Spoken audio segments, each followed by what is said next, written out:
plus out from the first interaction, first day on the job, first video shoot. What do you remember about how we connected, what your first impressions were? I was very jaded on anything military related. Yeah, same after I got out, you know, like it hurt to think about. Right. And you were not some guy pulling a 9-to-5 for some big faceless corporate entity, right? Like you told me what you were doing and then you wanted to know what I wanted. There are 45,000 veteran service organizations out there. And what you're telling me is that was the first time anybody asked you what you wanted. Pretty well, yeah.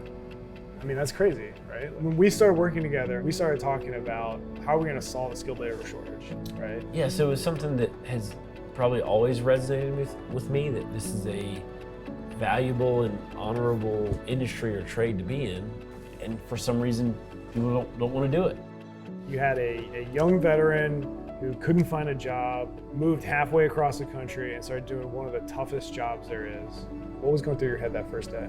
Well, I knew I had to do good, right? I mean, I showed up and you know, this guy doesn't know me from Adam, so he tells me to pick up trash. If you can take that and do it well, they can use you, right?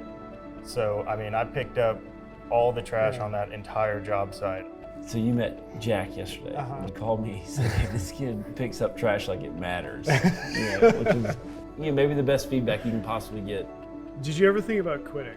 Well, I mean, yeah, there's always, like, what's the easiest thing you could do at any job is quit, right? And I mean, there's days that, of course, you could probably go make more money doing less, but you look around you and you see these guys, and like, if you walk, they're still here doing it. Like, I'll go be somewhere air conditioned, and I know they're still out here doing what they do. And I mean, it sounds like the Army to me. It sounds like in a lot of ways, like it's, you build a relationship with the people you're doing it with because you recognize that, like, if any one of us has a bad day today or doesn't show up, like, it just got harder on somebody else. And so it is like that familiar relationship you have in a fire team or a squad.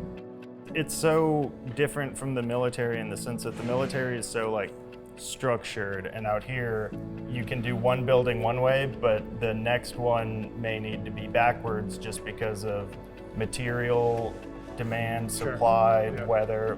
Just being able to adapt and overcome in any environment is like still a huge part of what we do, and I love that. A year out, looking back, you're a different human being. The way that you present yourself, your outlook on the future, the words you used when you first told me about it, you felt useful.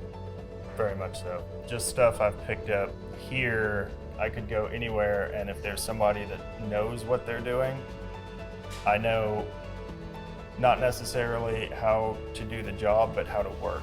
It's just these little things that you put in your toolbox every day that make all the difference in the world. Not the least of which is attitude and willingness, you know. I don't want to live in a world where someone like Mac isn't making his environment better or making people around him better, because I know what he's capable of. Somewhere out there is a veteran or a transitioning service member who may be considering doing this. So what do you want them to know? This is definitely a success. Yeah. I'm so thankful for all of this, what both of y'all have done, where I think it's going to go, and what people need to hear is there's a tremendous opportunity, and it just starts with taking a chance and being willing to get after it. I, for my part, would wholeheartedly recommend Outlaws Inc., John Miller, to anybody, just because it was such a turning point that things went well and all it took was doing it.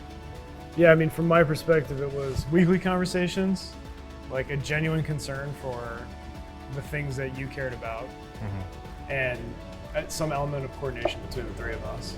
And there's a very real mentality of, I'm here for whatever amount of hours and then I go home, and then it's tomorrow's problem. But that was never the mentality of Outlaws Inc., and it's never been the mentality of where I've wound up. And that has only ever done great things for me.